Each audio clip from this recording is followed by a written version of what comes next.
When recruiting for a position, there only seems to be two directions in which to go. Either pitch potential recruits with just enough information to collect resumes, then screen them later once you've collected those resumes, or just go ahead and give everyone the full details of the position up front in a first time call, then request the resume from only those that look to fit the bill. But which direction is the best way to effectively recruit the most number of quality candidates in the shortest time frame and without wasting too much time and energy in doing so? I got news for you. Neither. And today, I'll share the secret with you that I learned as to why.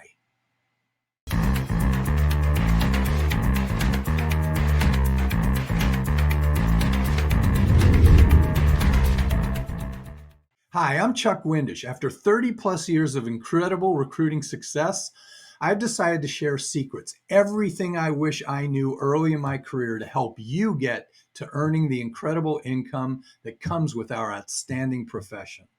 And if this is your first time on this channel, hit the like and subscribe button right now before we go any further. It only takes a second or two, and you'll then be alerted to any new videos that I put out in the future.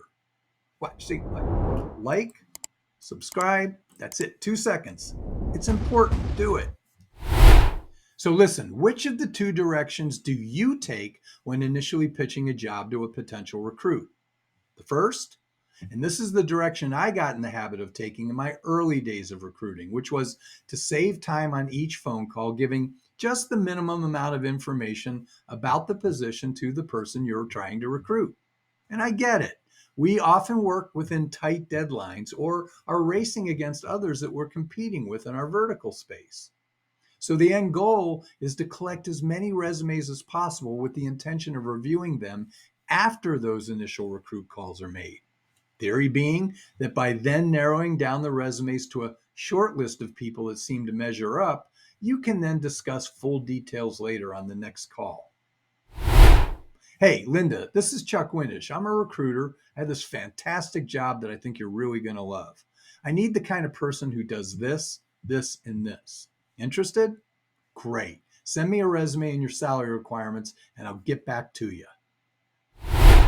Now, on the other hand, maybe you're the recruiter whose process involves explaining in depth everything and anything a person might want to know about a specific job order, in the hopes that you can recruit that person by getting them interested or excited over what it is you're describing. Somewhat of a better of approach than the first, but giving everybody every bit of information about a job that a person needs to know, I found this just wasn't a good idea. Even if you're one of those recruiters that prides themselves on crafting an outstanding job pitch of your own creation, giving somebody every bit of information they need has proven to me to be the wrong way to go about pitching on a job order. This is especially true when it's a first-time call. I mean, we don't even know how much time this person has to listen. And more importantly, the secret to unshakable recruiting is knowing that when recruiting talent for the first time, your top priority is to first get to know what your recruit's hot buttons are in order to properly motivate that person and to assess for yourself whether the job you're working on matches up to those hot buttons. I show you an incredible process for how to unshakably recruit that person and get those hot buttons nailed down in a deep dive video series, Secrets of the Big Billers. Check it out with the link below. But think about this. If we're going on and on and on, giving a full description of the responsibilities and qualifications, all the facts and figures of the job, it'll only bore the shit out of them or confuse the person that we're talking to. And by giving them everything they need to know about the job, look, let me just put it this way. Have you ever read about how detectives release information when investigating a crime scene? A good detective, a smart detective, separates what they find into two types of information. There's the information that they've identified as valuable clues, keys to solving who committed the crime. Then there's the more general information that they release to the public while holding back those valuable clues key to identifying who done it. Because with every crime committed that's released to the press, the result is hundreds of crazy people calling in saying they either know who the perpetrator is or they're the perpetrator themselves.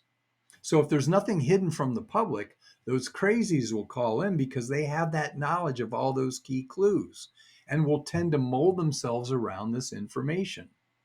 Whereas if you keep those key pieces of information confidential, when somebody does claim to be the right one, questions can be asked to see if that person does indeed match up to those key clues.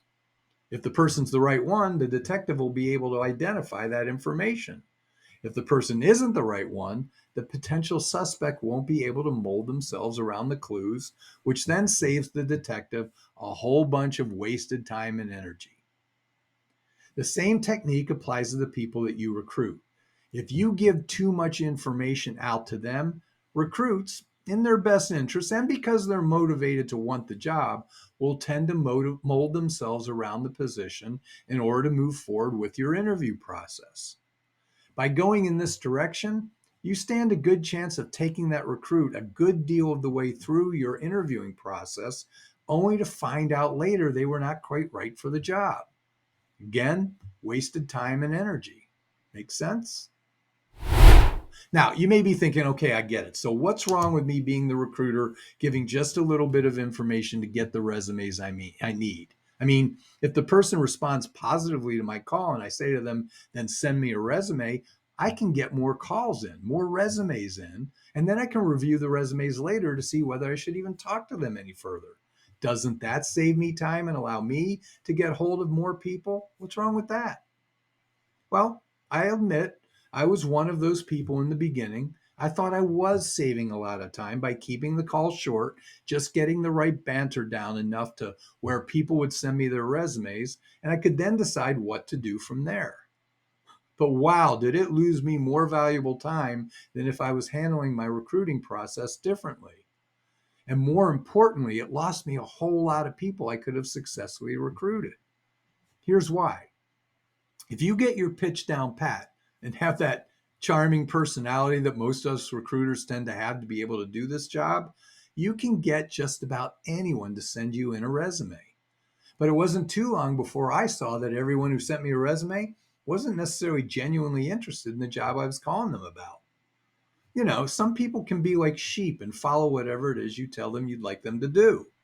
Others, they'll tend to say yes to your request for a resume just to get you off the phone. Again, doesn't look like those people are truly interested, does it? Then there are those who actually will be interested at first because your enthusiasm is infectious. But with little to no information to think about after they've hung up the phone, that person's interest can fade away pretty fast.